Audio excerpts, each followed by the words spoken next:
नमस्कार, बहुत स्वागत है आपका। आप देख रहे हैं भाग्य चक्र और मैं हूं आपके साथ शैलेंद्र पांडे। बहुत बार लोग ऐसा कहते हैं कि मेरा घर अशुभ है, मेरे घर में निगेटिविटी बहुत ज़्यादा है।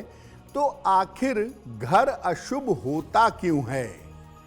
आपके कौन से ऐसे कर्म होते हैं, आप कौन सा ऐसा काम करते हैं जिससे घर में अशुभता आती है? आज इस विषय पर बात करेंगे।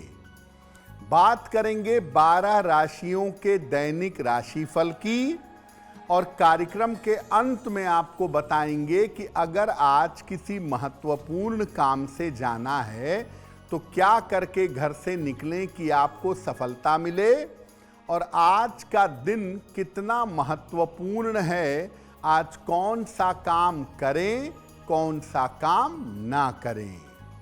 तो चलिए कार्यक्रम की शुरुआत करते हैं और सबसे पहले जानते हैं पंचांग।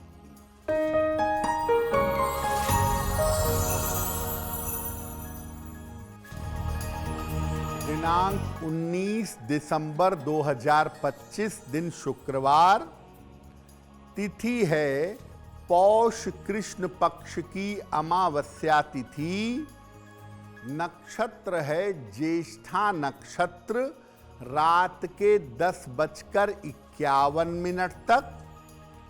चंद्रमा वृश्चिक राशि में संचरण कर रहे हैं रात के 10:51 तक। राहु काल का समय प्रातः काल 10:30 से दोपहर के 12 बजे तक।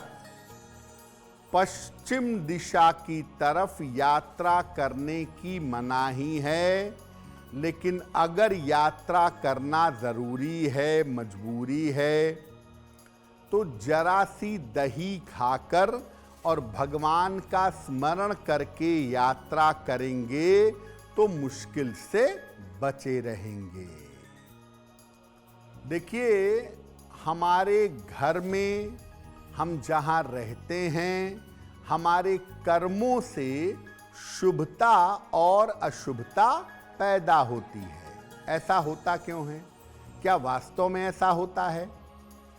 देखिए, हमारे कर्म जो आज के कर्म हैं, वो भविष्य में हमारे भाग्य का निर्माण करते हैं, और इन कर्मों से शुभ और अशुभ तरंगें पैदा होती हैं।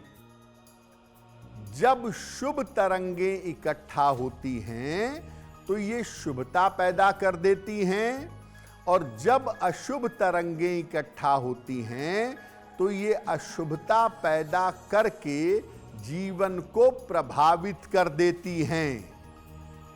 हमारी छोटी छोटी अच्छी और बुरी आदतें घर को शुभ या अशुभ बना देती हैं। तो मुख्यतः हम जिस घर में रहते हैं, वहाँ कौन से काम किए जाते हैं, उन कार्यों की वजह से ही जीवन में शुभता और अशुभता पैदा होती है। अब ये जानते हैं कि आपके कौन से काम ऐसे होते हैं जिससे घर में अशुभता आ जाती है। जो जूते चप्पल पहनकर आप सड़क पर घूम रहे हैं, जूते चप्पल गंदे कर रहे हैं, अगर वही पहनकर घर में घुसेंगे, घर में घूमेंगे, घर में नकारात्मक ऊर्जा आएगी, अशुभता आएगी। गंदे कपड़े जो आप प्रयोग कर चुके हैं, उनको इकट्ठा करके हफ्तों हफ्तों रखे रहते हैं, महीने में एक बार साफ करते हैं, और तब तक गंदे कपड़े घर में इकट्ठा पड़े रहते हैं। इससे भी अशुभता आती है। अगर आप अपने घर के बाथरूम में गंदगी करते हैं, बाथरूम में बेवजह पानी बर्बाद करते हैं, वॉश बेसिन को गंदा करते हैं, बाथरूम से दुर्गंध आती है, तो घर में अशुभता आती है। घर में किताबों को बिखेर करके रखते हैं, पेन को, कागज को इधर उधर बिखेर करके रखते हैं, तो इससे भी घर में अशुभता पैदा होती है। आप अपने घर में पूजा नहीं करते, घर में कोई पूजा का स्थान नहीं रखते, तो भी आपके घर में अशुभता पैदा होती है। घर का माहौल पवित्र नहीं रखते, घर में झगड़े लड़ाइयाँ होते हैं, घर में शराब और मांस का सेवन किया जाता है, तो घर का माहौल पवित्र नहीं रहता और ऐसी स्थिति में घर में अशुभता पैदा हो जाती है। अब आपके कौन से कामों से घर में अशुभता आती है ये आपने जान लिया। आपके खान पान की कौन सी आदतों से घर में अशुभता आती है वो भी जानिए। अगर आप घर में घूम घूम कर खाना खाते हैं, कभी डाइनिंग टेबल पर, कभी ड्राइंग रूम में, कभी पलंग पर घूम घूम कर खाना खाएंगे तो अशुभता पैदा होगी। नॉनवेज और वेज, मांसाहार और शाकाहार के लिए एक ही बर्तन में खाना पकाते और खाते हैं तो इससे भी अशुभता आएगी। अपने घर में झूठे बर्तन इधर उधर छोड़ देते हैं तो इसकी वजह से भी घर में अशुभता आएगी।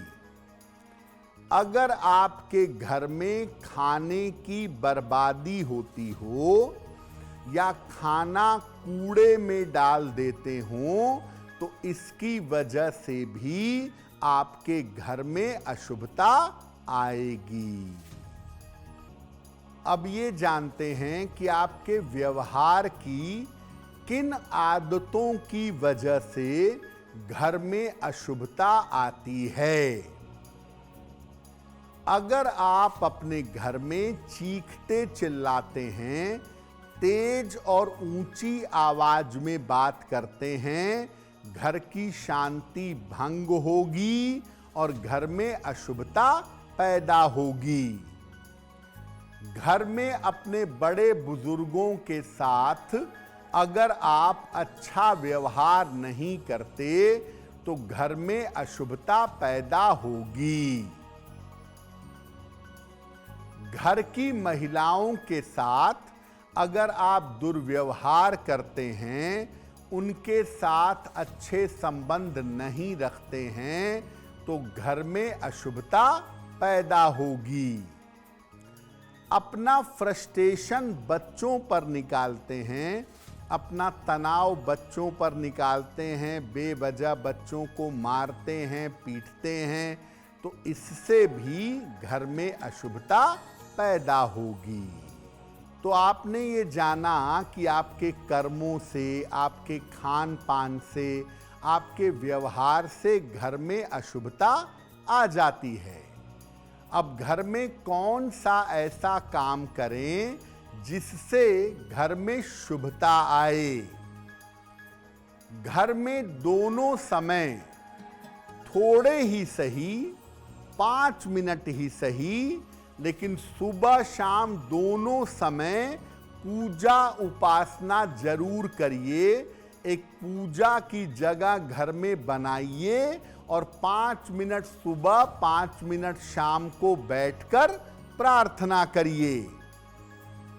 जितना कर सकें घर में यथाशक्ति साफ सफाई बनाए रखिएगा। घर में पानी की बर्बादी बिल्कुल मत करें। अगर पानी कहीं गिर रहा है, चू रहा है या टैप से रिस रहा है तो पानी की बर्बादी रोकें, उस स्थान को ठीक कराएं। घर में शांति से प्रेम पूर्वक बात करें, आपस में या लोगों के साथ चीख चिल्लाकर बात ना करें। सप्ताह में एक दिन घर में कोई धार्मिक आयोजन करें। ज्यादा कुछ नहीं कर सकते तो परिवार के सभी लोग एक साथ बैठ करके शनिवार को सुंदर कांड का पाठ करें, या रविवार को सप्ताह में एक दिन हवन करें। घर में संयुक्त रूप से मिलकर एक दिन आयोजन धार्मिक करेंगे तो अच्छा होगा। शनिवार को घर के मुख्य द्वार पर घर से निकलते समय लेफ्ट साइड में मुख्य द्वार पर सरसों के तेल का दीपक जलाइएगा और अपने घर के लिविंग एरिया में, ड्राइंग एरिया में एक सफेद गाय या एक सफेद हाथी की मूर्ति अगर आप रखें तो आपके लिए बहुत बेहतर होगा। अब वक्त हो गया है ऐसा क्यों का। ऐसा क्यों में हम आपके मन और जीवन से जुड़ी हुई तमाम समस्याओं का समाधान करने का प्रयास करते हैं।